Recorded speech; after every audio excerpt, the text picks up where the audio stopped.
Hello! It is time for Chapter 7 of Charlotte's Web.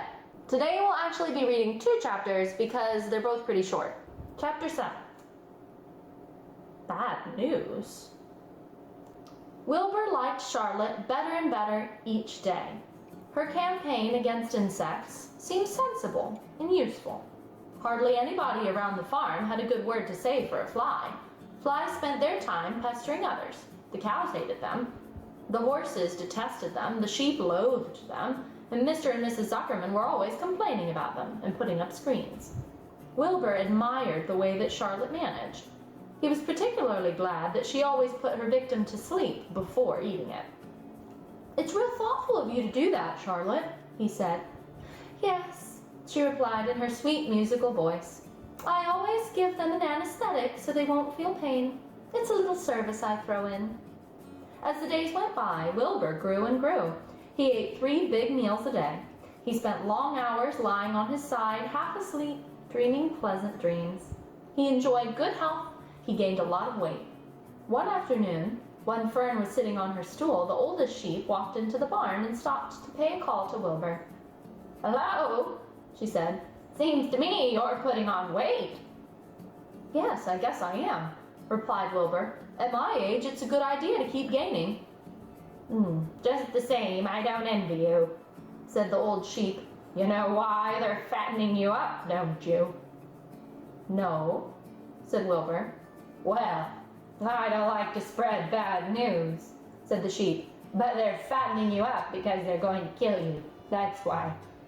"They're going to what?" screamed Wilbur, and Fern grew rigid on her stool. "Kill you. Turn you into smoked bacon and ham," continued the old sheep. "Almost all young pigs get murdered by the farmer as soon as the real cold weather sets in. There's a regular conspiracy around here to kill you at Christmas time. Everybody's in on the plot. Lurvy, Zuckerman, even John Arable." "Mr. Arable!" sobbed Wilbur. "Fern's father?" "Certainly. When a pig is to be butchered, everybody helps. I'm an old sheep, and I see the same thing, same old business, year after year. Arable arrives with his .22, shoots the—" "Stop!" screamed Wilbur. "I don't want to die! Save me, somebody! Save me!" And Fern was just about to jump when a voice was heard. "Be quiet, Wilbur," said Charlotte, who had been listening to this awful conversation. "I can't be quiet!" screamed Wilbur, racing up and down. "I don't want to be killed. I don't want to die. Is this true what the old sheep says, Charlotte? Is it true they're going to kill me when the cold weather comes?" "Well," said the spider, plucking thoughtfully at her web, "the old sheep has been around this barn a long time. She's seen many a spring pig come and go. If she says they plan to kill you, I'm sure it's true. It's also the dirtiest trick I've ever heard of. What people don't think of." Wilbur burst into tears. "I don't want to die," he moaned. "I want to stay alive, right here in the comfortable manure pile with all my friends. I want to breathe in the beautiful air and lie in the beautiful sun." "Well, you're certainly making a beautiful noise," snapped the old sheep. "Well, I don't want to die!" screamed Wilbur, throwing himself to the ground. "You shall not die," said Charlotte briskly. What? Really?" cried Wilbur. "Who's going to save me?" "I am," said Charlotte. "How?" asked Wilbur. "That remains to be seen. But I'm going to save you, and I want you to quiet down immediately. You're carrying on in a childish way. Stop your crying. I can't stand hysterics." Well, that chapter was kind of short, but it was definitely interesting. It gave us a lot of things to think about, didn't it, boys? Chapter 8, A Talk at Home. On Sunday morning, Mr. and Mrs. Arable and Fern were sitting at the breakfast table in the kitchen. Avery had finished and was upstairs looking for his slingshot. "Did you know that Uncle Homer's goslings have hatched?" asked Fern. "How many?" asked Mr. Arable. "7, replied Fern.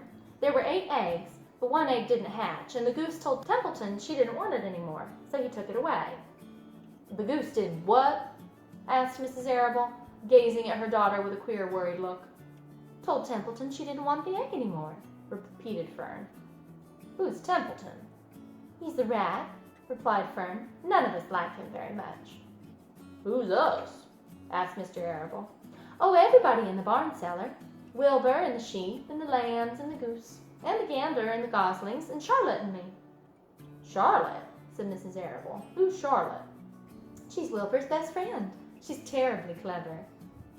What does she look like? Well, said Fern thoughtfully, she has 8 legs. All spiders do, I guess.